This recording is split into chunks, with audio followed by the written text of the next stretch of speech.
কিন্তু আমার ঘুমই পাচ্ছিল না।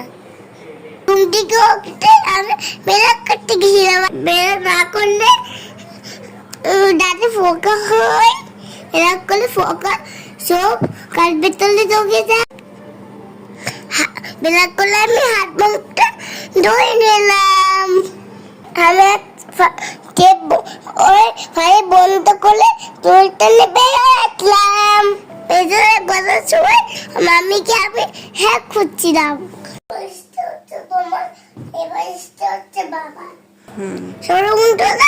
তোমার মাম্মিকে হাতের সবাই হ্যাঁ তোমরা আর আমাকে অনেক কাজে হ্যাঁ খুলে দিয়েছে। আর আমার ইটা ওখানে লাগাইছি, বিছে বিছে হয়ে গেছে।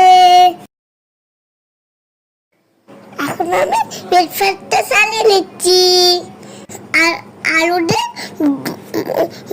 ডিম দিয়ে আমি ওটা ওই পছন্দ করি। আমার পক্ষে ভালো লাগছে।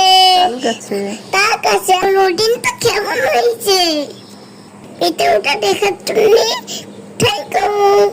আর বন্ধুরা আমার জন্য দোয়া